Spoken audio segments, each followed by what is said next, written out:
បាទជំរាបសួរពុកម៉ែបងប្អូនហ្នឹងហើយថ្ងៃនេះខ្ញុំមានត្រាក់ទ័រមួយគ្រឿងទៀតហើយគឺ model M60 ឆ្នាំផលិតគឺ2023កដាស់2024បងប្អូន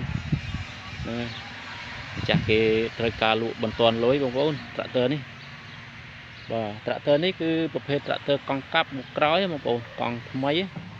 កង់កាប់ថ្មីបងប្អូនមុខក្រោយហ្នឹងហើយប្រភេទត្រាក់ទ័រស្អាត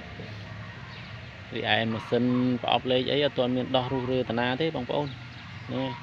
ហើយសាច់ដែកអីនៅស្អាតអត់មានច្រេះពុកអីទេបងប្អូននៅភ្លឺទឹកថ្នាំអីនៅស្អាតណាកង់កាប់បងប្អូននៅមិនទាន់អស់ព្រុយនៅជួង 98% កង់កាប់ហ្នឹងហើយបងប្អូនមើលជាមួយខ្ញុំមកជុំបងប្អូនអត់មានសើមលេខជ្រាបតាណាទេហ្នឹងហើយមើលប៉ុងមើលអីប៉ុងមុខប៉ុងអីស្ងួតល្អរីឯផ្នែកខាងប្រអប់លេខក៏អត់មានជ្រាបសើមតាណាទេបងប្អូនហ្នឹងហើយនេះរីឯប៉ែលអីអត់មានពុកអត់មានច្រេះអីទេទឹកថ្នាំនៅភ្លឺនៅស្អាតហ្នឹងហើយហ្នឹងម៉ាស៊ីនប្រអប់លេខឆេះស្អាតបងប្អូនហ្នឹងម៉ាស៊ីនឆេះស្អាតហ្នឹងហើយប្រភេទផាគឺផា7បងប្អូនផា7ស្លឹកផានៅក្នុង 90% បងប្អូន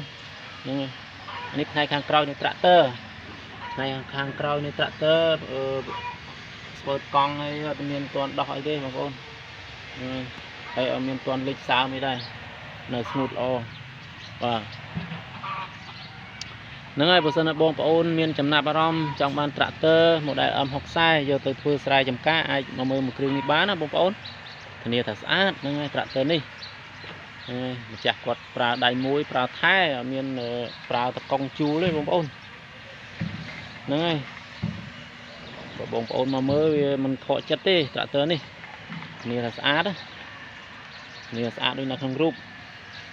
ហើយម្ចាស់ក៏លក់តម្លៃសមរម្យដែរទេម្ចាស់គាត់ត្រូវការលុយដែរអញ្ចឹងបងប្អូនបងប្អូនមកមើលមិនខកបំណងទេត្រាក់ទ័រនេះអត់មានត្រូវការជួសជុលធ្វើតាណាតាណីទេបងប្អូនដោយសារម៉ាស៊ីនក៏ស្អាតប្រអប់លេខក៏ស្អាតហើយរីឯកង់មុខក្រោយក៏ស្អាតហ្នឹងហើយកង់ថ្មីបងប្អូនហ្នឹងហើយស្លឹកផាស្លឹកអីគឺនៅពេញរបស់វាអត់មានទាន់សឹកអត់មានទាន់អីទេស្លឹកផាហើយរីឯអង្គប់វាយដីក៏នៅស្អាតដែរបងប្អូនហ្នឹងគឺយកទៅប្រើចាក់តាប្រេងប្រើហ្មងត្រាក់ទ័រនេះអត់មានត្រូវការជួសជុលធ្វើតាណាទេហ្នឹងហើយដោយសារត្រាក់ទ័រនឹងស្អាតស្រាប់ហ្នឹងហើយបងប្អូនមកមើលមិនខុសទេតម្លៃក៏ធូរសមរម្យដែរហ្នឹងហើយបើសិនណាបងប្អូនមានចំណាប់អារម្មណ៍អាចមកមើលត្រាក់ទ័រមួយគ្រឿងនេះបានហ្នឹងហើយខ្ញុំបាទមានតែប៉ុណ្្នឹងចែកជូនបងប្អូនទស្សនាខ្ញុំបាទសូមអរគុណសូមជម្រាបលា